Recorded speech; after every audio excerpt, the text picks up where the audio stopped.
Salut tout le monde, les amis, bienvenue à l'église Momentum Sans Frontières. J'espère que vous avez passé une excellente semaine. Voilà maintenant une semaine que Momentum Sans Frontières existe officiellement. Le bâtiment digital a ouvert ses portes et je suis vraiment content de me dire ce matin, lorsque je m'adresse à vous, il y a des personnes avec qui j'étais en contact cette semaine dans les vidéos, dans les lives sur Momentum Sans Frontières. Vous êtes également connectés durant cette célébration. Ça prend tout son sens de voir que le digital sur Momentum Sans Frontières, vous êtes là également ce matin dans la célébration et j'ai juste hâte d'une chose, c'est de pouvoir vous rencontrer en vrai dans la vie lors non seulement de brunch qu'on a prévu prochainement, mais également lors de nos futurs déplacements. Merci infiniment parce que cette semaine, vous avez été nombreux à être présents, actifs sur Momentum Sans Frontières. Et les amis, restez comme ça. Continuez de vous présenter dans le groupe, le QG. Continuez de mettre à jour vos photos de profil. Continuez d'être actifs lors des lives. Continuez de vous inscrire aux différentes formations et aux différents groupes. En tout cas, ça marche, ça fonctionne et on développe la communauté ensemble. Je donne également rendez-vous durant cette semaine pour différents events. Les célibataires, rendez-vous vendredi soir. Vendredi soir à 20 h pour le prochain live. Ça va vraiment être bon. Tu ne peux pas rater ça. Tu as des amis qui sont célibataires, qu'ils soient chrétiens ou pas chrétiens, invite-les. C'est au Momentum Sans Frontières, vendredi à 20 h. Également, les amis, on a l'immense privilège aujourd'hui d'avoir le pasteur Yvan Musard qui va nous apporter un message intitulé « L'histoire commence ». En effet, l'histoire commence. L'histoire commence maintenant, aujourd'hui. Mais juste avant ça, je voulais juste prendre un temps pour vous remercier. Merci pour vos dîmes, merci pour vos offrandes. C'est toujours possible de donner directement sur mondoffrande.fr ou sur églisemomentum.com dans la rubrique Dîmes et offrandes. Et merci infiniment. Également, sachez que l'équipe de louange, juste avant d'écouter la prédication, va nous conduire dans un temps de cœur à cœur avec Dieu. Donc si toi ce matin, tu es chez toi et tu as juste hâte d'une chose, c'est de célébrer Dieu, je t'invite à lever là où tu es chez toi, avec ta famille, ou reste assis comme tu le souhaites en tout cas, sens-toi à l'aise de le faire. Mais célébrons Dieu ensemble et on écoute la prédication et je vous retrouve juste après. Bonjour et bienvenue Église Momentum, bienvenue chez vous et bienvenue aussi à ceux qui nous regardent en ligne. On est heureux de vous accueillir aujourd'hui et de pouvoir louer notre Dieu ensemble. Est-ce que vous croyez que notre Dieu est le roi le Dieu de l'impossible? Yes, on va le déclarer ensemble. On donne des mains, hey!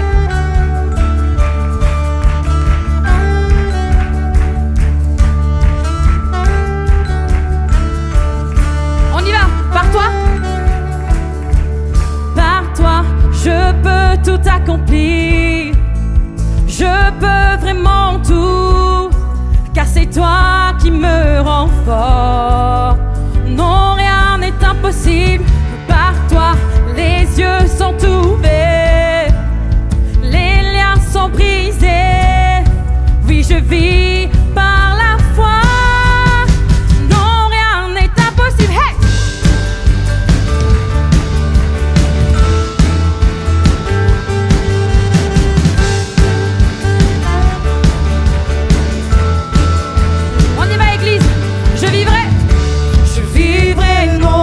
Que je vois,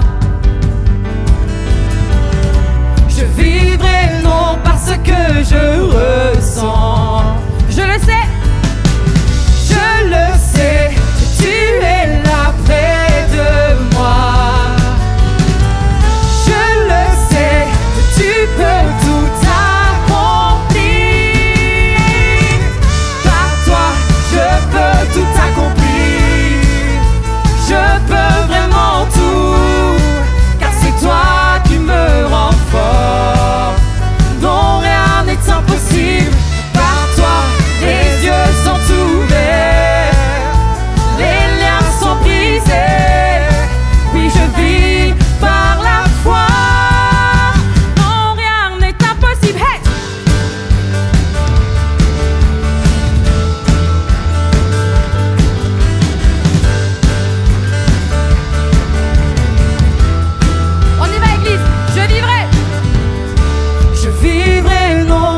Que je vois.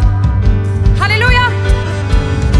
Je vivrai non parce que je ressens. Je le sais, tu es là près de moi. Je le sais, tu peux tout accomplir. Par toi, je peux tout accomplir. Je peux vraiment tout, car c'est toi qui me rends fort.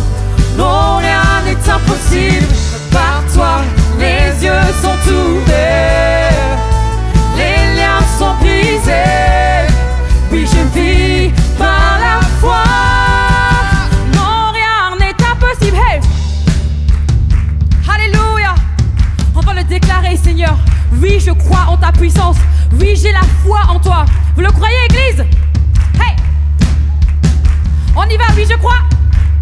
Oui je crois, oui je crois. Oui je crois, oui je crois en toi. Oui je crois, oui je crois. Oui je crois, oui je crois en toi. Oui je crois, oui je crois. Oui je crois, oui je crois en toi. Oui je crois, oui je crois. Oui je crois, oui je crois en toi. Par toi je peux tout accomplir. Je peux vraiment tout, car c'est toi qui me rends fort. Non, rien n'est impossible. Par toi les yeux sont ouverts, les liens sont brisés. Oui je vis par la foi. Non, rien n'est impossible. Oui je crois, oui je crois. Oui je crois, oui je crois en toi. Oui je crois, oui je crois. Oui je crois, oui je crois en toi. Oui je crois, oui je crois. Oui je crois, oui je crois en toi. Oui je crois, oui je crois. Oui je crois, oui je crois en toi. Alléluia. Est-ce qu'on peut acclamer notre roi?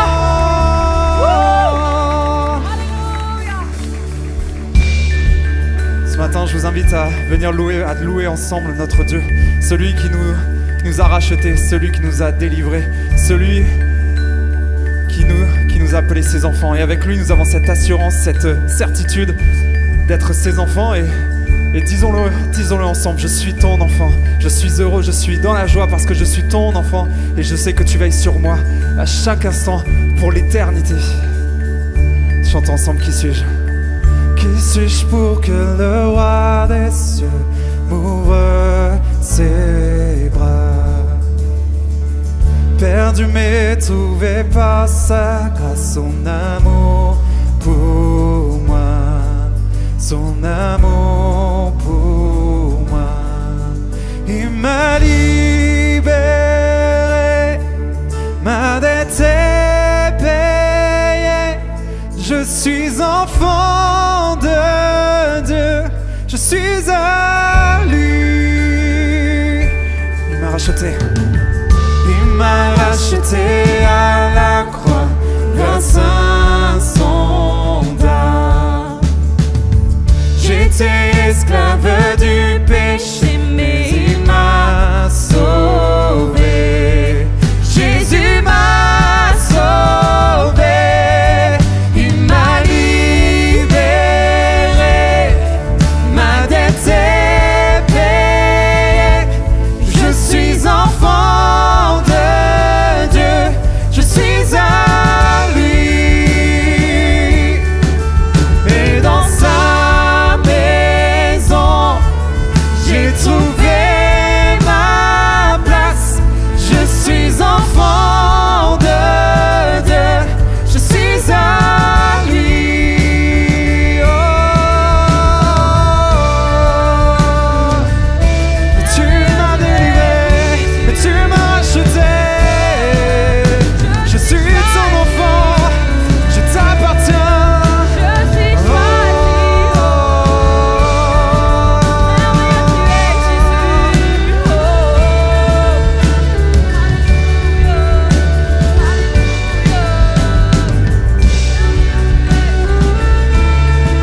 Je suis choisi. Je suis choisi. Je suis choisi et affranchi. En toi je sais qui je suis. Tu es pour moi, pas contre moi. En toi je sais qui je suis. Je suis choisi et affranchi. En toi je sais qui je suis. Tu es pour moi, pas contre moi. En toi je sais qui je suis. Je suis choisi et affranchi. En toi je sais qui je suis. Tu es pour moi, pas contre moi. En toi je sais qui je suis. Oh, en toi je sais qui je suis. Il m'a libéré.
tu es avec es toi. pour moi, pas contre Notre Dieu moi. est avec nous. En toi je sais Je qui suis je ton suis. enfant. Je suis choisi et affranchi. En toi je sais qui je suis. Tu es pour moi, pas contre moi. En toi je sais qui je Oh, suis. je suis choisi. Je suis choisi et affranchi. En toi je sais qui je suis. Tu es pour moi, pas contre moi. En toi je sais qui je suis. Je suis choisi. Je suis choisi et affranchi. En toi je sais qui je suis. Tu es pour moi, pas contre moi. En toi je sais qui je suis. Oh, en toi je sais qui je suis. Oh.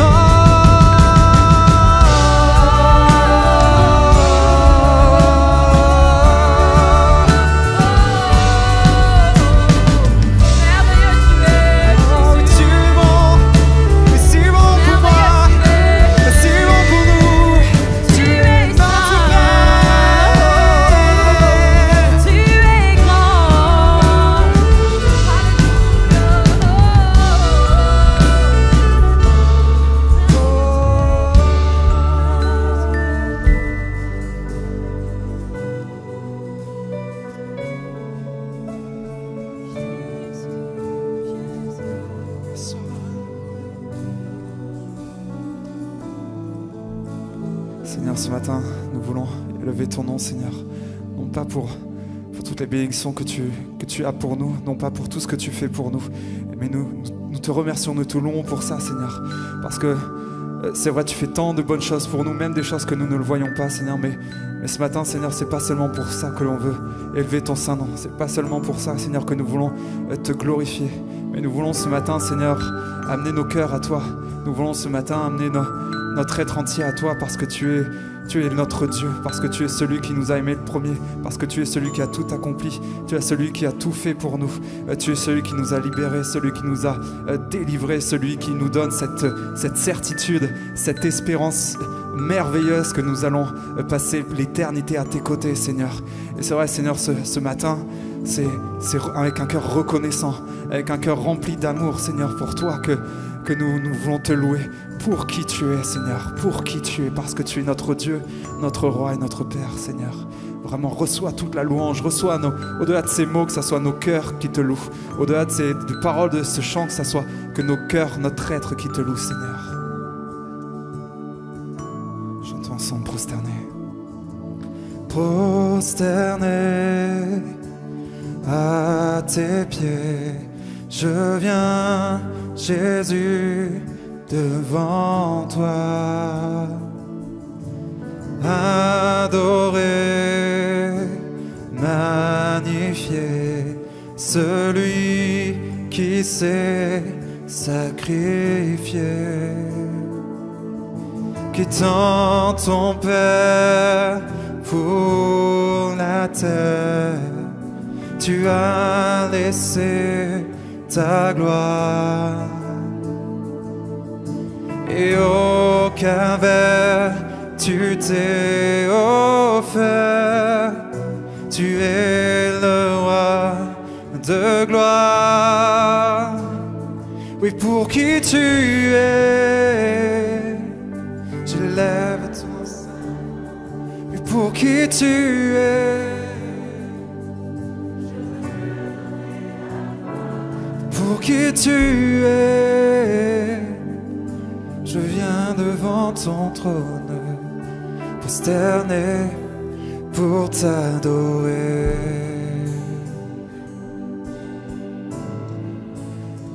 Enseigne-moi, enseigne-moi à te louer, non pas pour ce que tu fais,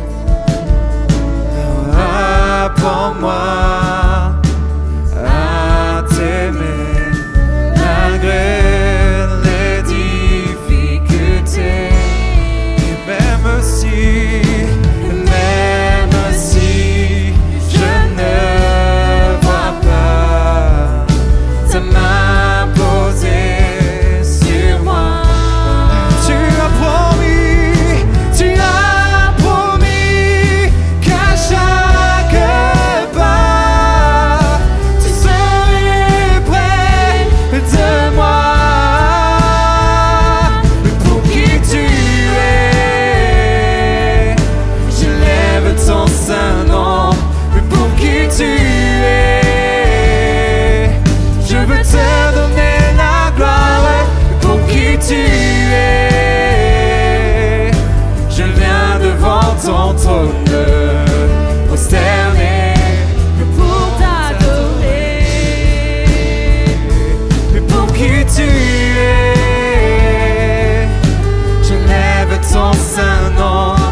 toute ma vie, je t'aimerai.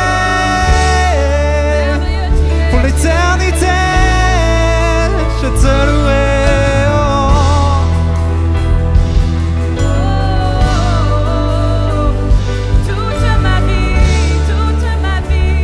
À jamais en tout temps je t'aimerai, car tu es mon Dieu et tu es mon roi, tu es mon Père.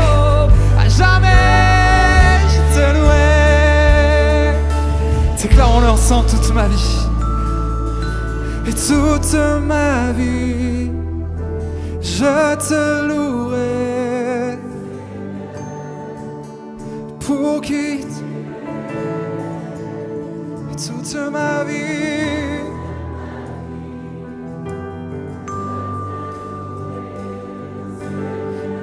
pour l'éternité, pour qui tu es, toute ma vie, je te louerai, Seigneur, pour qui tu es, toute ma vie, toute ma vie. Je te louerai, Seigneur, pour qui tu es. Toute ma vie, oh, toute ma vie, je te louerai, Seigneur, pour qui tu es. Oh, toute ma vie, je te louerai, Seigneur.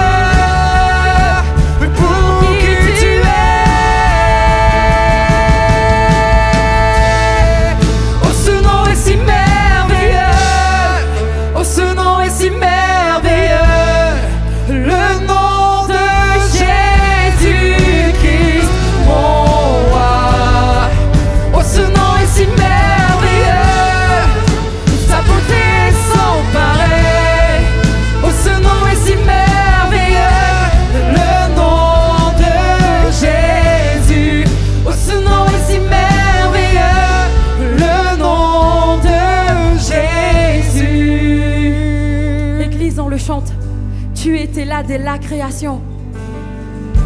Tu étais là dès la création. Fils unique du Dieu très haut. Les mystères de ta gloire révélés. Les mystères de ta gloire révélés. En toi, Christ, notre Seigneur. Oh, ce nom est si merveilleux. Oh, ce nom est si merveilleux. Le nom de Jésus-Christ, mon roi. Oh, ce nom est si merveilleux. Sa beauté est sans pareil. Oh, ce nom est si merveilleux. Le nom de Jésus. Alléluia. Tu n'as pas voulu les cieux sans nous. Chantons-le, Église. Tu n'as pas voulu les cieux sans nous. Alors Jésus, tu es venu. Ton amour a vaincu mon péché. Ton amour a vaincu mon péché. Plus rien ne peut nous séparer. Oh, ce nom est si glorieux. Oh, ce nom est si glorieux. Le nom de Jésus-Christ, mon roi. Oh, ce nom est si glorieux. Sa beauté est sans pareil. Oh, ce nom est si glorieux. Le nom de Jésus. Oh, ce nom est si glorieux. Le nom de Jésus. Alléluia. Merveilleux tu es, Jésus. Ton nom est merveilleux. Merveilleux tu es, Jésus. Tu es merveilleux. Alléluia, Église. Ne passe pas à côté de ce Nul moment. est comme toi. Il est là, il est présent aujourd'hui pour toi. La terre a tremblé, le voile s'est déchiré. Alléluia. Pour que tu sois là aujourd'hui, pour que tu le loues, alors lève tes mains, Église. Loue-le de tes mots aujourd'hui. Adore-le, ne ferme pas ta bouche. Alléluia, toi qui nous regardes en ligne, adore ton Dieu. Alléluia, nous te louons Jésus, nous t'adorons Jésus. Sois élevé. Alléluia, la terre a tremblé. La terre a tremblé, le voile s'est déchiré, des âmes ont la mort et le péché. Les cieux chantent ta gloire, l'écho de ta victoire, car tu es le roi ressuscité. Tu es sans rival, tu es sans rival, tu es sans égal. Dieu, tu triomphes à tout jamais.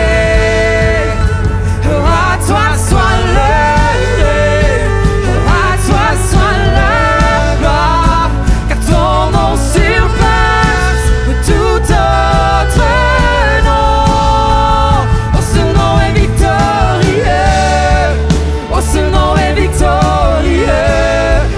Le nom de Jésus-Christ, mon roi. Oh, ce nom est victorieux, sa puissance est sans pareil. Oh, ce nom est victorieux, le nom. Église, tu es sans rival, on déclare.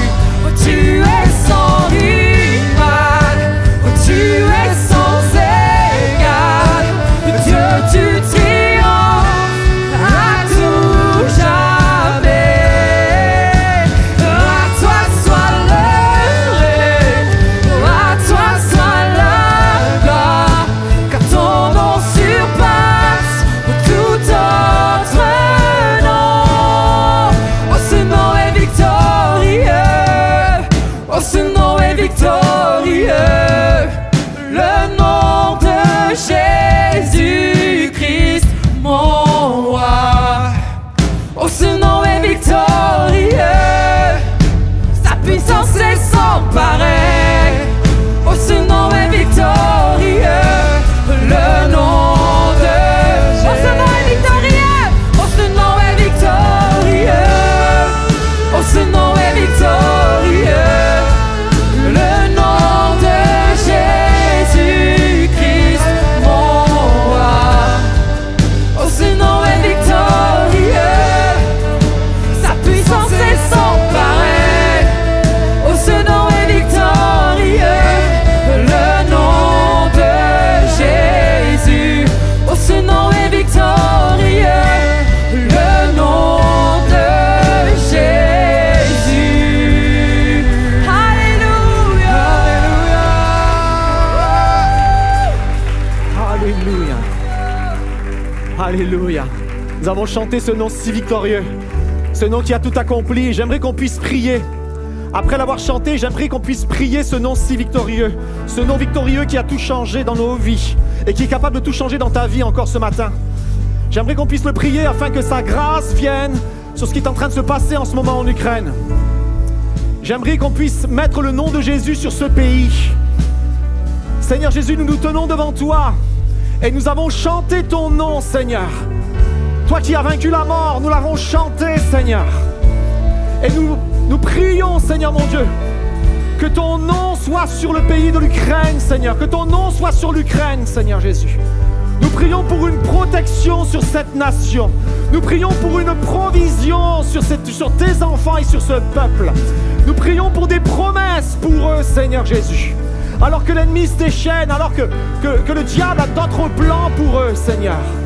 Nous nous tenons devant toi, Seigneur, avec ceux qui sont là-bas, pour te réclamer la paix sur cette nation, pour réclamer, Seigneur mon Dieu, la provision sur cette nation. Seigneur, il y a les plans de l'ennemi, mais il y a ton plan, Seigneur, et nous croyons dans l'efficacité de la prière, Seigneur. Nous avons vu, parce que la Bible le dit, et la Bible nous l'explique, nous avons vu Pharaon, Seigneur mon Dieu, être arrêté, être stoppé. Nous avons vu des rois descendre de leur piédestal et s'agenouiller devant toi, Seigneur Jésus. Alors nous te prions, Seigneur mon Dieu, Que ta grâce les accompagne, que nos prières montent au ciel pour eux, Seigneur Jésus. Et que tous unis partout dans le monde, comme ce matin, Seigneur, nous puissions intercéder pour ce peuple et demander ta bénédiction. Au nom de Jésus, dites avec moi un grand Amen. Amen et Amen. Alléluia Jésus. Si vous passez en ce moment par une période de difficulté, d'épreuve, peut-être qu'en ce moment vous traversez une tempête, nous aimerions pouvoir être à vos côtés, surtout ne pas vous laisser seul. Alors si vous nous suivez en direct, n'hésitez pas à remplir le formulaire qui s'affiche maintenant dans le chat et à l'issue de la célébration, un de nos conseillers prendra contact par téléphone avec vous pour pouvoir vous écouter, pour pouvoir prier avec vous.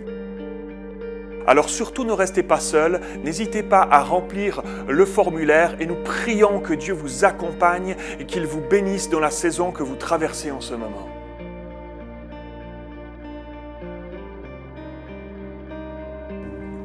Bienvenue à tous ceux qui nous suivent en ligne. Ce matin, on est heureux de se retrouver ensemble, heureux de partager autour de la parole de Dieu. La parole est extraordinaire, la parole est merveilleuse. Elle nous parle de ce qui se passe aussi aujourd'hui.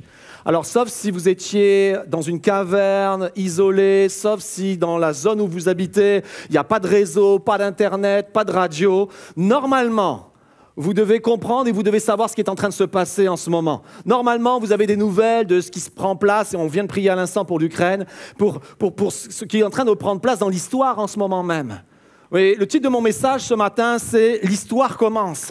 Et je suis convaincu que peut-être ça vous surprend un petit peu, mais en fait, Dieu n'est pas surpris par ce qui se passe. Et il y a des choses qui viennent nous heurter, et tous ceux qui sont de ma génération, 50 ans et plus, voilà à peu près. En tout cas, c'est sous cette idée de la possible invasion, de ce qu'on appelle de la terreur nucléaire, de conflit nucléaire, de Troisième Guerre mondiale, c'est loin derrière nous. Dans les années 89, 90, début des années 80, enfin fin des années 80, il y a eu la chute du mur de Berlin et ça a été terminé, la menace a disparu. Et la seule fois où on a entendu parler de possibilité de conflit nucléaire, de Troisième Guerre mondiale, c'était en 1962. Et là, il y en a très peu qui osent dire « mais oui, je m'en souviens ». Mais c'était 1962, les missiles de Cuba. Et c'était la seule fois où l'humanité a un petit peu tremblé, où sur les ondes et à la télévision, on a entendu parler de ce mot de conflit nucléaire, de Troisième Guerre mondiale, de risque, de tension. Et là, tout d'un coup, nous, on se retrouve, alors qu'on allume le poste de télévision, on se retrouve avec ce genre de mots qui viennent frapper nos cœurs et nos pensées. Et c'est certain. C'est certain que ce type de mots, ce type de vocabulaire, c'est pas là pour nous rassurer. C'est certain que ça vient chercher dans nos cœurs et on se sent plus en sécurité. En fait, notre société qui a bâti sa sécurité sur plein de domaines, mais particulièrement, je pense, dans la société occidentale, on l'a bâti sur un système de santé qui fonctionne, on l'a bâti sur une économie qui est solide, on l'a bâti sur une puissance militaire qui est capable de nous protéger. Et on a vu ces derniers temps que tout cela a volé en éclats. Et que ce qu'on croyait être en sécurité, alors qu'on croyait être en sécurité, en fait, on s'est aperçu que c'était plus la réalité. On n'était plus en sécurité. Il y a tout juste 2 ans, il y a 2 ans et quelques, a commencé une crise qu'on croyait tellement loin de nous. C'était en Asie. On avait entendu parler d'un virus qui démarrait en Chine à la période de Noël 2019. Et moi, je me souviens, dans notre église, on avait prié en disant « Seigneur, garde-les par rapport à ce nouveau virus qui a l'air de faire des ravages, garde-les. » Et on avait des informations et on voyait la ville qui était complètement sous quarantaine. On voyait ce qui se passait, les gens couverts de masques, de gants, de combinaisons. C'était effrayant. Et on priait pour ça. Et une semaine après, il y avait un couple de Chinois qui était dans notre église parce qu'ils étaient bloqués, ne pouvaient plus rentrer en Chine. Les avions les vols étaient bloqués, tout était fermé. Et là, en fait, on avait prié pour cela et tout d'un coup, ça se retrouve au milieu de toi. Et quelques mois après, vous le connaissez, il y a eu exactement il y a 2 ans, le confinement. Le confinement a commencé, les inquiétudes, les incertitudes. Et là, toutes nos certitudes ont commencé à vaciller. Et en fait, ce type d'événement, et on vient à peine d'en terminer, on attendait les bonnes nouvelles, et moi j'attendais ce moment, enfin, où on allait me dire quand est-ce qu'on allait arrêter de mettre le masque. Je ne sais pas vous aussi, mais moi c'était précieux. On vient à peine d'entendre pour se dire, allez, à partir du 15 mars, on va pouvoir arrêter de le mettre, qu'un autre conflit prend place. Et en fait, il y a une succession de choses, de choses majeures qui parfois, il y en avait une qui arrivait dans une génération. Mais là, non, c'est même pas ça, c'est une à la suite de l'autre. Et avant ça, c'était quoi? C'était le réchauffement climatique et c'était les catastrophes d'inondations régionales et tout ça. Et nous, juste avant de venir, on vient de la Côte d'Azur avec mon épouse. On a vu des inondations terribles, une vallée où on avait l'habitude d'aller faire des colonies avec les enfants a été ravagée par des inondations terribles du jamais vu. Et c'est comme cela, des choses extrêmes les unes à la suite des autres. Et en fait, l'histoire est en train de commencer sous nos yeux. Et si tu connais un petit peu la Bible et si tu es chrétien depuis quelques années, tu as dû entendre parler de ce verset qui est dans les évangiles et qui est dans 2 évangiles, Matthieu et Luc. Tu as dû entendre parler de ce verset qui est là, qui est donné par Jésus pour nous avertir.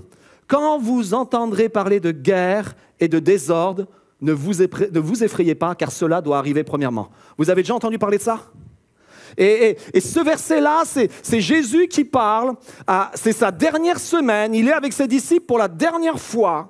Et il est la dernière semaine sur cette terre. Et alors qu'il sort du temple, c'est la dernière fois qu'il voit le temple, les disciples lui disent « Regarde quand même, c'est beau. » C'était la 7e merveille du monde. C'est beau, c'est magnifique. Regarde tout cela. Ils lui font remarquer l'architecture, les matériaux précieux qui sont là. Et Jésus connaît la suite de l'histoire. Il leur dit, il n'y a pas pierre sur pierre qui va demeurer. Les choses vont être détruites. Et là, les disciples sont interpellés en disant, mais qu'est-ce qui va se passer? Quand est-ce que ça va se passer? Ils vont poser 3 questions au Seigneur Jésus. Ils vont dire, quand est-ce que le temple va être détruit?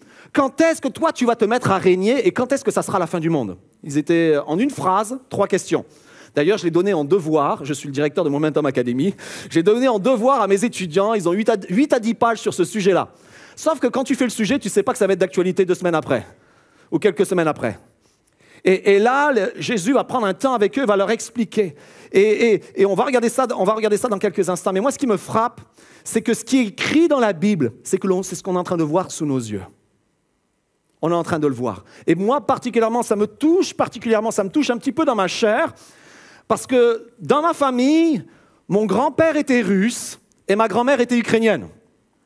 Et c'est le lot de beaucoup de familles dans ces pays de l'Est, où les nations sont mélangées. Et ce n'est pas juste lointain non plus, parce que des membres proches de ma famille ont habité en Ukraine jusqu'à il y a très peu de temps, très peu de temps. Et la maison où j'étais hébergé, en ce moment même, j'ai vu les photos cette semaine, elle sert de lieu où les réfugiés se trouvent pour vivre et pour se garder du conflit. C'est légèrement à l'extérieur de Kiev. Et même cet endroit-là de villégiature a été bombardé. L'école des amis qui nous avaient hébergés, on voyait les bombardements juste à côté de l'école. Des choses qui sont loin te touchent toi personnellement. Elles te semblent proches. Elles sont proches. Et parfois, comme je vous le dis, nous, on se sent un petit peu, comme en sécurité, parce qu'on est un petit peu loin. Donc ça ne nous concerne pas. Mais les amis, alors que l'on prie, moi, je crois que ça nous concerne. Et ne soyez pas surpris, parce qu'on a prié tout à l'heure en commençant, et parce que vous avez dit Amen à cette prière. Peut-être vous ne le saviez pas, mais quand tu dis Amen, c'est-à-dire que tu t'associes à cette prière et tu dis qu'il en soit ainsi. Mais lorsque tu dis Seigneur, prends soin de ces bien-aimés qui en ce moment sont obligés de partir de leur pays ou sont dans la guerre, qu'est-ce qui se passe? Le Seigneur te dit, nourris-les toi-même. Prends-en soin toi-même. Comme je vous le dis, on avait prié pour les Chines, on se retrouve avec des Chinois la semaine d'après dans l'église, on prie pour l'Ukraine. Ne soyez pas surpris que dans les semaines qui viennent, vous allez voir dans cette église même plusieurs familles ukrainiennes arriver. Parce qu'en Ukraine, en fait, il y a énormément de chrétiens. J'étais en contact, et une des personnes avec qui j'étais en contact, je me suis aperçu que c'était le responsable de tous les pasteurs d'Ukraine. Et on échangeait, je lisais ses posts, et il m'expliquait, il était en train de dire qu'en ce moment, alors que l'armée, c'est un conflit ouvert, l'Église prend sa place. Et il me disait, nous, on ne peut pas faire grand-chose, on ne prend pas les armes, mais on prend soin des corps et on prend soin des âmes. Et Dieu nous appelle et Dieu nous prépare pour des temps comme cela, mais simplement, alors qu'on se croit à l'abri, alors qu'on est ici en France, dans les pays occidentaux, on a vu que tout ce qui était arrivé jusqu'à présent avait fini par nous frapper. Et si vous lisez un petit peu ces textes dont je vous parle, Matthieu chapitre 24, Luc chapitre 21, vous allez vous apercevoir qu'en fait, il va arriver des choses à l'Église, des mots qu'on n'a pas envie d'entendre, des mots comme douleur, des mots comme persécution, des mots comme fuite, des mots comme de quitter son pays précipitamment. C'est des choses qui nous interpellent. Mais en fait, les amis, depuis le début de l'histoire de l'Église, ces choses-là sont arrivées. Et nous, parce qu'on est en Occident, on pense qu'on est privé, enfin, qu'on est épargné, mais en ce moment même, dans d'autres pays, ça fait bien longtemps qu'ils vivent des moments difficiles. Allez parler aux chrétiens de Corée du Nord. Allez parler aux chrétiens de Chine. Allez parler aux chrétiens qui vivent dans la fenêtre, ce qu'on appelle la fenêtre 10-40, dans la fenêtre du Moyen-Orient, les chrétiens d'Orient. Depuis ces 20 dernières années, il y a eu une chute drastique du nombre de chrétiens en Orient. Ils ont été chassés, meurtris et tout cela. Et nous, on est là et on se dit, oh, c'est peut-être ces moments-là qu'on va vivre, mais en fait, les autres le vivent déjà. Et lorsque Jésus passe ces derniers temps, et Jésus sait que c'est sa dernière semaine, les disciples ne le savent pas, Jésus sait que c'est ses derniers moments et il veut confier à ses amis ce qui va se passer. Il veut leur partager ce qui est en train de prendre place et il veut leur communiquer son cœur par rapport à ces moments-là. Et voici ce qu'il va dire, on l'a lu ensemble. Le premier verset, quand vous entendrez parler de guerre et de désordre, ne vous effrayez pas, car cela doit arriver premièrement. Mais voici la même chose dans Matthieu. Vous entendrez parler de guerre et de menaces de guerre. Ne vous laissez pas effrayer, car il faut que toutes ces choses arrivent. Cependant, ce ne sera pas encore la fin. Une nation se dressera contre une autre nation, et un royaume contre un autre royaume. Il y aura dans divers endroits des famines, des pestes, c'est-à-dire des maladies qui se répandent sur toute la terre, et des tremblements de terre. Tout cela ne sera que le commencement des douleurs. En fait, Jésus est en train de leur dire, quand ces choses vont arriver, l'histoire commence. L'histoire prend place. Et il est en train de leur parler justement de ces trois aspects. À la fois la destruction du temple, qui a déjà pris place en l'an 70 après Jésus-Christ, mais l'avènement, c'est-à-dire son retour, et aussi la fin du monde. Il parle de ces choses-là. Et il dit, c'est le commencement. Ce n'est pas la fin, c'est le commencement, mais c'est le commencement de la fin. Et il parle de douleur spéciale, il parle de douleur et c'est un mot unique dans le Nouveau Testament, c'est un mot qui fait référence aux douleurs de l'enfantement. C'est le mot qu'on utilise lorsqu'une femme se prépare à accoucher et qu'elle a les douleurs de l'enfantement, les contractions qui arrivent, c'est le même mot, c'est ce mot qui définit cela. Et en fait, ça définit cela pour deux raisons. Parce que ces événements de ce type-là vont se passer de plus en plus rapidement. Vous allez les voir se succéder les uns à la suite des autres et c'est littéralement ce qui est en train de se passer devant nos yeux. On sort d'une crise mondiale qui a frappé l'imaginaire de toute l'humanité parce qu'on n'avait jamais vu ça. Pendant 2 ans, l'humanité coincée, qui doit réagir par rapport à un virus, on est en peine en train d'en sortir, on n'a même pas fini d'en sortir qu'une autre crise arrive, mondiale elle aussi, et qui menace encore l'humanité. Et la Bible dit, ça les douleurs de l'enfantement. De plus en plus rapide, ce type d'événement est de plus en plus fort. Et ce message-là n'est pas un message pour vous effrayer. En fait, si vous avez envie d'être effrayé, allumez votre poste de télévision, écoutez la radio, mettez-vous sur BFM, CNews, vous allez voir, c'est suffisant. Mais Jésus, lui, a un autre plan pour ses enfants. Et il a une autre perspective. Et il n'en parle pas, il ne parle pas de ses malheurs en tant que c'est terrible ce qui va vous arriver, échappez-vous, c'est une horreur, on ne sait pas quoi faire. Non, non, il parle et il a commencé en disant ne vous effrayez pas. Ne vous effrayez pas. Tourne-toi avec ton voisin, lui dis ne t'effraie pas. Ne t'effraie pas. Alors peut-être tu n'es pas effrayé parce que ce n'est pas chez toi. Mais moi je pense aux Ukrainiens qui vivent ces moments-là. Et quand on entend ne vous effrayez pas, ils ont besoin de l'entendre aussi. Et Jésus va parler à ses disciples et il nous parle à nous aussi parce que quelque chose de magnifique dans ce texte-là, dans Matthieu au chapitre 24, et il est dit que le lecteur fasse attention. Peut-être pour nous, on a nos Bibles sur nos téléphones. Moi, j'ai une Bible ici, j'ai un pan d'étagère complet de Bibles. Vous allez dans le bureau de Patrice, il a des étagères complètes de Bibles. On a accès à la Bible comme ça, de façon extrêmement facile. Mais cette saison, c'est tout récent, la saison où on a accès à la Bible. C'est tout récent, la saison où tu peux être un lecteur de la Bible. Les derniers 1900 ans qui viennent de s'écouler, tu n'avais pas accès à la Bible. La Bible était un livre rare. Les premières années, c'était un rouleau immense. Enfin, elle n'était même pas encore constituée. Après, ça a été des rouleaux. Après, ça a été des papyrus qu'on gardait précieusement. Il fallait 2 ans à un copiste pour le rédiger au complet. C'était l'œuvre d'une vie. Ça coûtait une fortune. Et c'est juste dans les années 1800-1900 qu'on a commencé à avoir cette parole qui vienne jusqu'à nous. Et Jésus dit, quand ce temps arrivera, quand tout le monde aura la Bible, que le lecteur fasse attention. Et ça c'est fait pour nous dire attention, fais attention à ce qui se passe, prête attention. Il nous a donné des signes, il nous a donné des indications. Il est le maître de l'histoire, il connaît l'histoire et il nous en donne. Alors la première illustration, indication et aussi conseil, c'est ne t'effraie pas. Et le ne t'effraie pas, c'est pas parce que c'est le tempérament, c'est-à-dire tu as un tempérament un peu soucieux, tu as un tempérament un peu peureux, alors ne t'effraie pas. Non, non.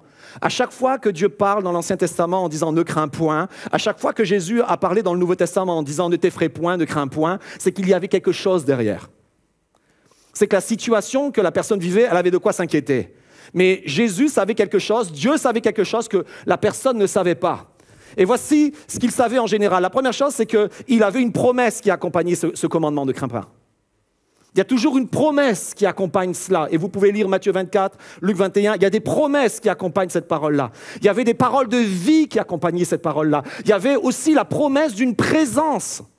En disant « ne crains pas, je me tiens à tes côtés ». À chaque fois que Jésus dit « ne crains pas », ce n'est pas pour corriger notre tempérament, c'est parce qu'il y a une promesse derrière. Ne crains pas, peuple de Dieu. Il y a une promesse pour toi. La deuxième chose qu'il nous communique, c'est qu'il nous dit que vous aurez l'occasion de témoigner. Moi, je ne suis pas quelqu'un de fondamentalement extraverti, même si vous me voyez sur l'estrade. En fait, il a fallu que je vainque bien des peurs pour me retrouver ici. Mais je ne suis pas quelqu'un d'extraverti. Il y a des gens qui sont trop forts. Il y a JM, par exemple, vous le mettez dans une pièce, 10 minutes après, tout le monde a entendu parler de Jésus. Voilà. Il y a ce genre de personnes, et JB comme ça, il y en a plein comme ça. Moi, pas du tout. Moi, il faut que tu me parles pour que je te parle. Sinon, je ne vais pas parler. Mais je n'ai jamais eu, depuis ces dernières années, l'occasion de autant témoigner. Quand il y a eu le Covid, je me souviens, j'étais allé voir le médecin alors qu'on était encore sur Nice. J'avais mal à la gorge, je vais le voir, le médecin, et au bout du premier rendez-vous avec lui, je sens qu'il a besoin. Mais comme je suis timide, je dis rien. Je sens qu'il a besoin, je dis rien. Et je rentre voir ma femme en disant « Ah, j'ai manqué le coche, j'aurais dû prier pour lui ». Dieu est bon, mon mal n'est pas passé. Il a fallu que j'y retourne une deuxième fois. Vous savez, des fois, tu te dis « Ah, Seigneur, délivre-moi », mais en fait, tu n'as pas rempli ta mission. Et tout concourt au bien de ceux qui aiment Dieu parfois, hein, souvent d'ailleurs. Et j'y retourne une deuxième fois. Et il est encore plus malheureux que la première fois. Vous savez, tu vas chez un médecin, en général, tu as envie qu'il t'encourage, en tout cas qu'il soigne tes bobos, quoi. Mais au bout du compte, à la fin du rendez-vous, c'est moi qui suis en train de prier pour lui. Je lui dis, on parle de Jésus, et je lui dis, est-ce que tu veux qu'on prie pour toi? Elle me dit, oui, ça va vraiment pas, et tout ça. Et je prie pour lui dans le rendez-vous, je rentre pour voir ma femme en me disant, ouais, on a eu un super moment, j'ai pu prier pour lui. Chose surprenante. Je vais au salon de l'étudiant. Pour ceux qui ont des grands-enfants, vous savez, certains ont des grands-enfants, il y avait un salon de l'étudiant ce week-end, mais il y en avait un autre il y a à peu près un mois. Je vais au salon de l'étudiant pour m'intéresser à quelle formation ils vont pouvoir faire, mes enfants et tout ça. Et donc, j'y suis. Et là, il y a plein d'écoles qui sont là, une multitude d'écoles, des exposants de tous les côtés. Vous savez, ils essayent de vous vendre la formation. Puis certaines formations, effectivement, sont payantes et chères. Et donc, ils les vendent. Et là, je suis... Puis on parle, on discute, puis on parle ensemble, puis on commence à parler de la foi, chose surprenante. Et tout ça. Et après, il me dit, dans une semaine ou 2 semaines, j'ai la journée porte ouverte. Ça serait bien que vous vous inscriviez pour votre fils à la journée porte ouverte. Mon fils est à Nice, hein, donc je dis, OK, je vais y aller moi. Et donc, on s'écrit, il m'envoie un texte. Je disais, OK, je vais venir à la journée porte ouverte. Il se souvenait de moi, il se souvenait de la conversation. On arrive à la journée porte ouverte. Notre rendez-vous, c'est 1 heure en tête à tête. Ça ne m'est jamais arrivé avec le monde qu'il y avait. Et pendant une demi-heure, on a parlé de Jésus. Pendant une demi-heure, on parle de notre foi. On échange sur la foi. En fait, on est dans un temps où les gens sont réceptifs, où tout ce qui était artificiel est en train de sauter. Vous savez, même les masques devant, les masques qu'on a portés ont commencé en fait à pouvoir révéler les cœurs. C'est surprenant, ça a fait exactement l'inverse. Il y a juste quelques jours de cela, j'étais avec les comptables de l'église et nous sommes allés chez notre expert comptable pour présenter les comptes, n'est-ce pas Karine? Et pendant qu'on présentait les comptes, on parle pendant une demi-heure des comptes et pendant plus d'une demi-heure de Jésus. En fait, juste pour vous dire que le monde a envie de parler, a envie d'en savoir plus. Pourquoi? Parce que le peuple de Dieu réagit différemment dans cette saison. Il y a quelque chose de différent en nous. On ne porte pas une angoisse, on ne porte pas une peine, on ne porte pas une crainte. Et si c'est ton cas ce matin, que tu portes des angoisses, des peines et des craintes, je suis convaincu que tu vas en être délivré ce matin. Et que tu fais bien d'être dans ce lieu. Mais tu portes un autre message. Dans ce monde rempli de mauvaises nouvelles, tu es porteur d'une bonne nouvelle. Et tu la portes en toi, parce que tu sais qu'il y a un plan, tu sais qu'il y a quelque chose que Dieu a commencé de faire. Alors oui, l'histoire s'écrit sous nos yeux, mais je voudrais te dire aussi que ton histoire, mon histoire, elle a commencé à s'écrire sous ses yeux. En fait, par rapport à cela, c'est des événements tellement majeurs, on se sent insignifiant. On sent que notre voix, on a l'impression que notre voix, notre présence ne représente rien lorsque c'est 2 royaumes, 2 continents qui s'affrontent, lorsque c'est des maladies qui traversent le monde comme cela, on a l'impression qu'on ne vaut rien, on n'est rien. Mais au milieu de tout ça, celui qui a commencé en créant le monde, celui qui a dit au commencement Dieu, et les choses se sont faites, voici ce qu'il dit de nous. Et il dit que, et j'aimerais te le dire ce matin encore et insister de sa part pour toi ce matin, que tu n'es pas le fruit d'un accident. Tu n'es pas juste là à cause de la volonté d'un couple ou même d'une seule personne. Ce n'est pas un hasard, tu n'es pas rien en fait. Voici ce que dit le psalmiste. C'est toi qui as formé mes reins, qui m'as tissé dans le ventre de ma mère. Je te loue de ce que je suis une créature si merveilleuse. Dites avec moi, une créature si merveilleuse. Peut-être tu ne te l'as jamais dit. Peut-être que quand tu te regardes dans la glace, tu ne vois pas une créature merveilleuse. Mais le psalmiste dit, moi je te loue de ce que tu m'as créé comme une créature si merveilleuse. Il y a quelque chose d'extraordinaire que tu as commencé en moi. Tes œuvres sont admirables et je le reconnais bien. Mon corps n'était pas caché devant toi lorsque j'ai été fait dans le secret, tissé dans les profondeurs de la terre, ça représente le corps de la maman. Je n'étais encore qu'une masse informe, mais tes yeux me voyaient. Et sur ton livre étaient inscrits tous les jours qui m'étaient destinés avant qu'un seul d'entre eux n'existe. J'aimerais te dire de la part de Dieu que tu es précieux, que tu as été voulu de lui dans cette saison, que tu n'es pas le fruit d'un accident, tu n'es pas le fruit du hasard, tu es le fruit de la volonté de Dieu. Et il tient à toi. Et il connaît ta vie. Mais même plus que ça, la Bible nous dit quand bien même ta mère t'oublierait, moi je ne t'oublierai pas. Et il dit, je ne peux pas t'oublier. J'ai écrit ton nom, j'ai gravé, littéralement, j'ai tatoué ton nom sur la paume de mes mains. À chaque fois que je prends mes mains, Dieu voit ton nom. Il voit ton nom. À chaque fois qu'il prend ses mains, il voit ton nom. Et ton nom est précieux à ses yeux. Voici ce qu'il dit un peu plus tard au prophète Zacharie, un des derniers prophètes. Celui qui vous touche, touche à la prunelle de mon œil. En fait, aux yeux de Dieu, tu as besoin de savoir que dès le commencement, Dieu t'a voulu et que tu es précieux. Peut-être tu as certainement repris le cours de ton histoire, comme tous, et ça c'est l'histoire, la triste histoire de l'humanité, c'est que Dieu nous a voulu dès le commencement, il nous a engendrés spirituellement, il nous a voulu, mais chacun d'entre nous, il n'y en a pas un seul, chacun d'entre nous, on a repris le cours de notre histoire. Et on a repris le volant de notre histoire. Et pour la plupart d'entre nous, pour ne pas dire tous, on est rentré dans un mur. En fait, vous êtes juste des gens qui savent que vous êtes rentrés dans un mur. Et Dieu dit, est-ce qu'il ne serait pas temps maintenant de reconnecter ton histoire avec mon histoire? Est-ce qu'il ne serait pas temps maintenant, alors que c'est moi qui suis le commencement de ton histoire, de dire, Seigneur, je veux que tu écrives la suite. Tu l'as commencé, j'ai envie que tu écrives la suite. Ces derniers jours, l'histoire de l'Église Momentum est en train de s'écrire. Il y a quelques jours de cela, toute une équipe est partie et on tient à saluer tous ceux qui nous suivent en ligne, je pense à Céline particulièrement. Ils sont partis en Suisse pour faire le premier baptême d'une personne qui suivait l'Église en ligne. Et je trouve ça magnifique de se dire, une personne qui... Vous savez, on est là, on est dans ce lieu, mais en même temps qu'on est dans ce lieu, il y en a des milliers d'autres qui sont en train de regarder ce que vous voyez et en train d'échanger. Pour eux, pour certains d'entre eux, c'est leur Église.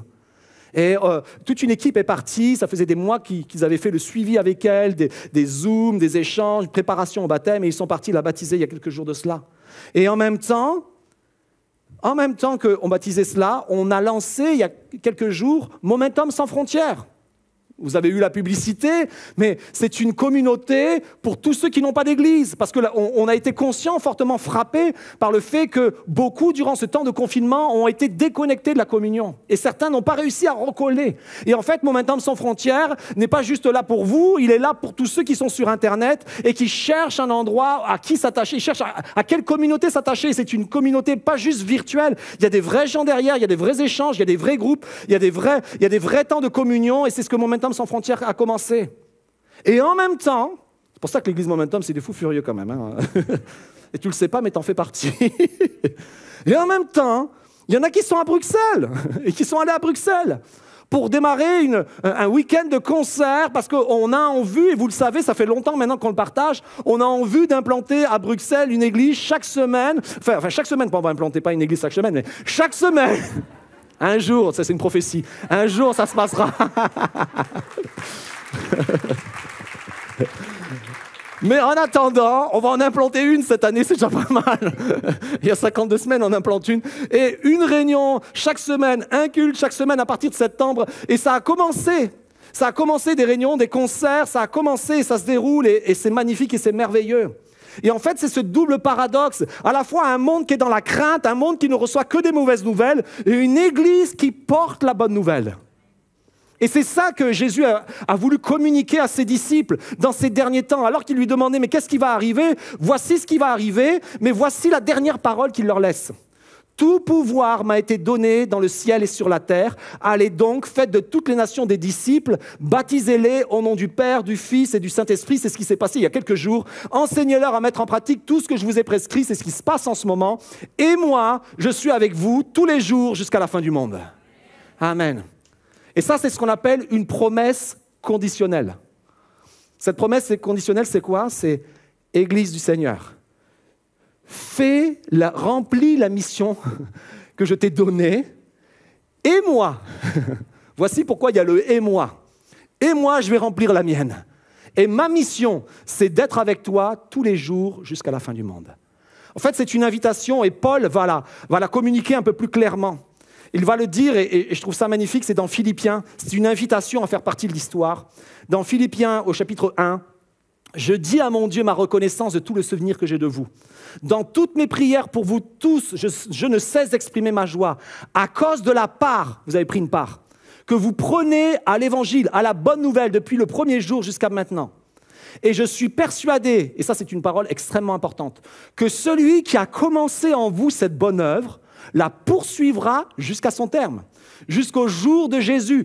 Il est juste que je pense cela de vous tous parce que je vous porte dans mon cœur, vous qui participez tous à la même grâce que moi, aussi bien dans ma détention que dans la défense et l'affermissement de l'Évangile. Paul était en prison à ce moment-là, il écrit à l'église de Philippe et il est en train de leur dire « Vous avez pris une part ». Dans ces moments qui sont difficiles. En fait, l'Église Momentum est en train de prendre une part dans ces moments qui sont difficiles, des moments où c'est des mauvaises nouvelles de partout. L'Église Momentum a choisi de proclamer la bonne nouvelle. Et en fait, Dieu t'invite.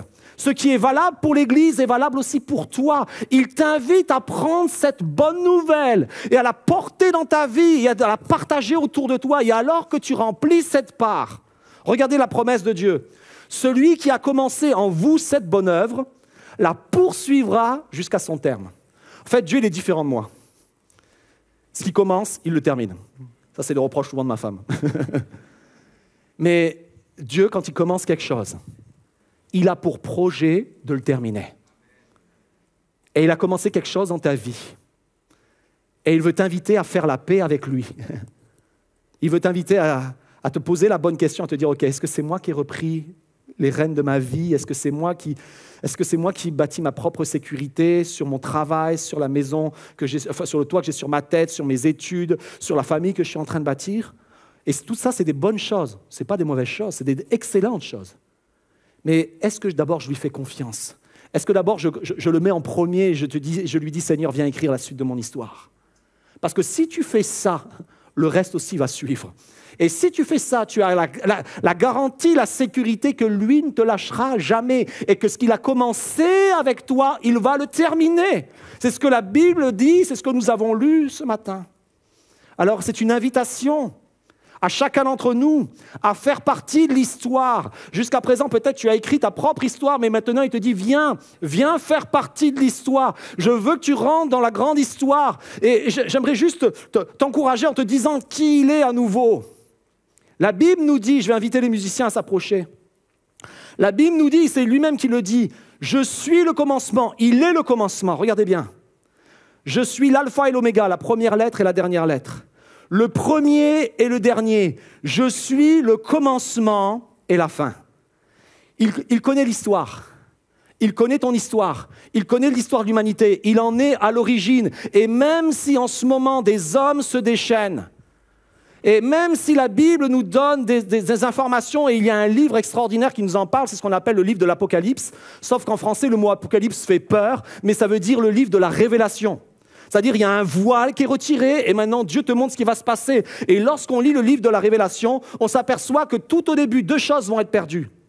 La paix va être perdue et des hommes violents vont commencer à prendre le pouvoir.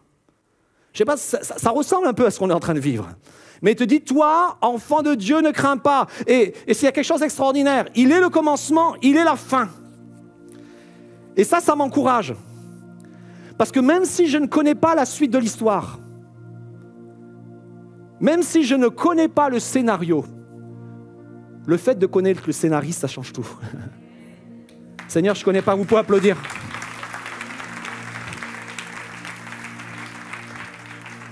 Je ne sais pas la suite, Seigneur mon Dieu, mais je sais que ma vie, elle est entre tes mains, Seigneur. Je ne sais pas ce qui va arriver, Seigneur, mais je sais que tu as un plan pour ton Église, Seigneur Jésus. Je ne sais pas ce qui va m'arriver, mais je sais que tu m'as voulu pour cette saison, Seigneur. Alors tu as des œuvres préparées d'avance pour moi. Et on a une grâce extraordinaire.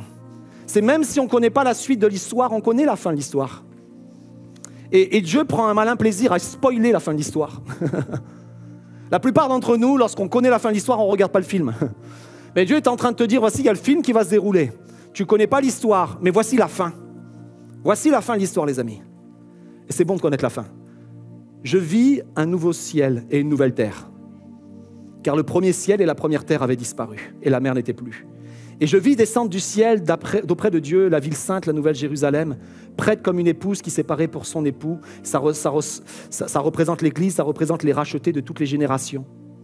J'entendis du trône une voix forte qui disait « Voici le tabernacle de Dieu avec les hommes », c'est-à-dire la présence de Dieu avec les hommes. Il habitera avec eux, ils seront son peuple, et Dieu lui-même sera avec eux. Écoutez bien. Il essuiera toute larme de leurs yeux. La mort ne sera plus. Il a gagné. Il a gagné. On connaît la fin de l'histoire. Jésus gagne.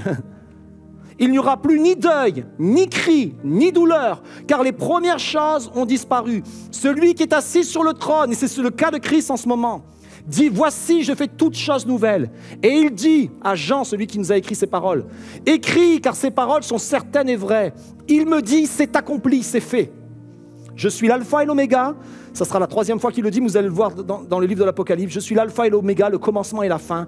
Que celui qui a soif vienne, je donnerai à boire de l'eau de la source de la vie gratuitement. Tel sera l'héritage du vainqueur. Je serai son Dieu et il sera mon fils. On peut faire une ovation au Seigneur? Alléluia, Jésus. Alors je vais vous inviter à vous lever, si vous voulez bien. Et j'aimerais prier pour quelques types de personnes ce matin par rapport à ce message.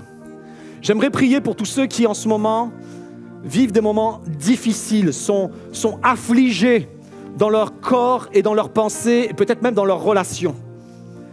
Il y a pour toi une issue, il y a pour toi une solution, il y a pour toi une promesse, il y a pour toi quelque chose que Dieu a préparé. J'aimerais aussi parler à tous ceux qui n'ont pas encore fait la paix avec Dieu, à tous ceux qui ont tenu et qui tiennent jusqu'à présent fermement les rênes de leur vie.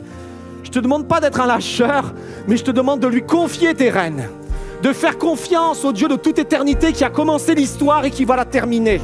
C'est lui et il s'est donné pour toi afin que tu sois réconcilié avec Dieu. Il a offert sa vie à la croix afin que tu sois pleinement et complètement adopté par Dieu et que Dieu puisse t'appeler et te dire mon fils, ma fille. Et lorsque Dieu dit mon fils, ma fille, il ne lâchera jamais ta main. Il ne te lâchera jamais dans les épreuves. Il ne te lâchera jamais dans les difficultés. Il sera tous les jours avec toi et sa main te portera. Et j'aimerais parler aussi à tous ceux dont le cœur brûle parce que le Saint-Esprit est en vous. Vous sentez un feu qui prend place ici dans votre cœur pour dire Seigneur, qu'est-ce qu'il faut que je fasse, Seigneur? Je désire te servir, Seigneur Jésus. Alors commencez par témoigner autour de vous, par saisir les occasions qui sont là autour de vous. Saisissez-les. Alors Seigneur mon Dieu, on se tient devant toi ce matin et on te confie nos vies. On te confie notre présent, on te confie, Seigneur mon Dieu, la guérison de notre passé et on te confie, Seigneur mon Dieu, notre futur avec toi qui sera glorieux parce que tu l'as écrit. On te confie tout cela et on te dit, Seigneur, sers-toi de nous, Seigneur Jésus. Sers-toi de nous pour faire une différence dans ce monde. Sers-toi de nous pour être des porteurs de bonnes nouvelles, Seigneur Jésus. Alléluia. J'aimerais qu'on puisse terminer ce moment en chantant ce chant Amour parfait. Les paroles sont pleinement, complètement alignées avec ce message. Alors chantez-le de tout votre cœur comme une déclaration, comme si vous scelliez tout ce qui a été prononcé et dit ce matin en disant oui, je suis d'accord, Seigneur, je le chante parce que je le veux pour ma vie. Dites avec moi un grand Amen. Amen. Jésus. Du sommet des cieux, tu as vu nos cœurs orgueilleux. Nous étions loin, perdus dans l'ombre du péché. Ton cœur a saigné face à nos vies emprisonnées. Tu es venu nous redonner ta liberté. Tu as changé l'histoire, donné ta vie, tracé la voie, réécrit notre histoire, tout accompli, rendu l'espoir.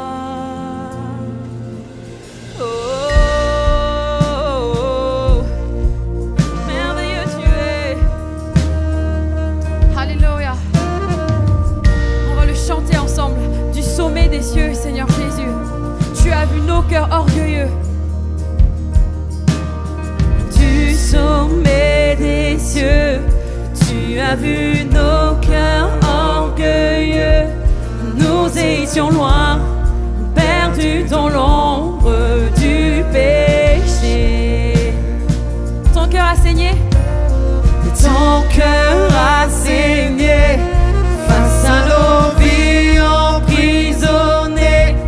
Tu es venu nous redonner ta liberté. Tu as changé l'histoire, donné ta vie, tracé la voie, écrit notre histoire, tout accompli, rendu l'espoir. Tu as changé l'histoire, donné ta vie, tracé la voie, écrit notre histoire, tout accompli, rendu l'espoir.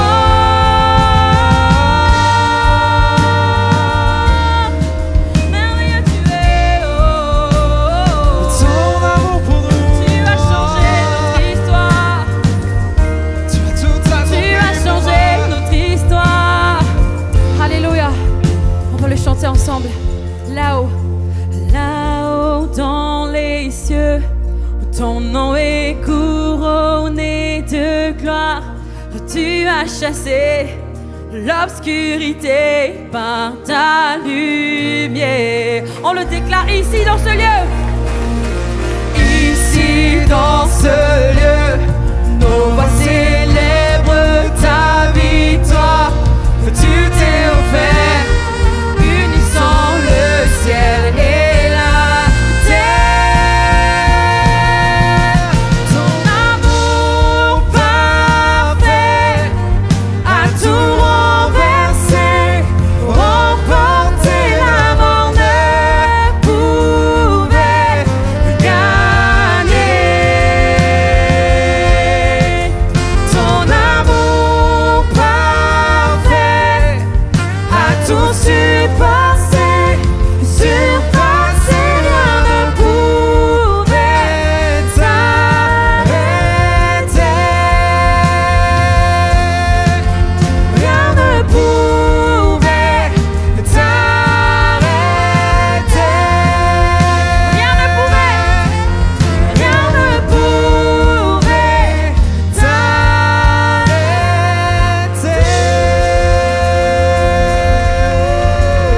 Est-ce qu'on peut applaudir plus fort que ça, remercier Dieu pour sa présence, sa providence, sa sa présence. Est-ce qu'on peut acclamer Dieu de tout notre cœur pour qui il est? Merci Seigneur d'être là avec nous. Tu ne nous laisses jamais. Tu es avec nous jusqu'à la fin du monde. Oh Dieu, est-ce qu'on peut une dernière fois acclamer Dieu, mais vraiment de tout notre cœur? Oh! Waouh! Merci au pasteur Yvan pour ce très bon message encore ce matin. L'histoire commence. Et c'était aujourd'hui. Et c'est ta journée. L'histoire commence aujourd'hui. Quelque chose de particulier, en tout cas, je veux le croire, va prendre place dans ta vie cette semaine. En tout cas, vraiment, je veux le proclamer avec foi que quelque chose de nouveau commence dans ta vie. Alors simplement, j'aimerais t'encourager à partager les points de ce message qui t'ont marqué. Partage-le peut-être directement sur Momentum Sans Frontières dans le groupe Le QG. J'ai hâte de te retrouver et qu'on puisse échanger ensemble, soit dans les forums, soit dans le groupe Le QG. Partage-moi un peu les points de ce message qui t'ont parlé et j'ai hâte de pouvoir te retrouver afin qu'on puisse discuter là-dessus. En tout cas, merci encore au pasteur Yvan pour ce message. J'aimerais également m'adresser quelques instants à tous ceux et toutes celles qui donnaient semaine après semaine vos dîmes et vos offrandes. Merci infiniment. Sachez également que sur Momentum Sans Frontières, il y a une petite bulle qui s'appelle Don. Vous pouvez cliquer dessus et il y a une page qui apparaît et vous avez la possibilité de donner vos dîmes et vos offrandes directement sur cet espace-là. Donc merci pour vos dîmes. Ceux qui se posent la question, c'est quoi une offrande? Une offrande, c'est simplement un don financier que vous faites à l'église. Donc merci infiniment pour votre générosité. Enfin, passez une excellente semaine. N'oubliez pas, on se retrouve cette semaine lors des lives et des vidéos sur Momentum Sans Frontières et je vous retrouve ici dimanche prochain. Excellente semaine. Bye bye.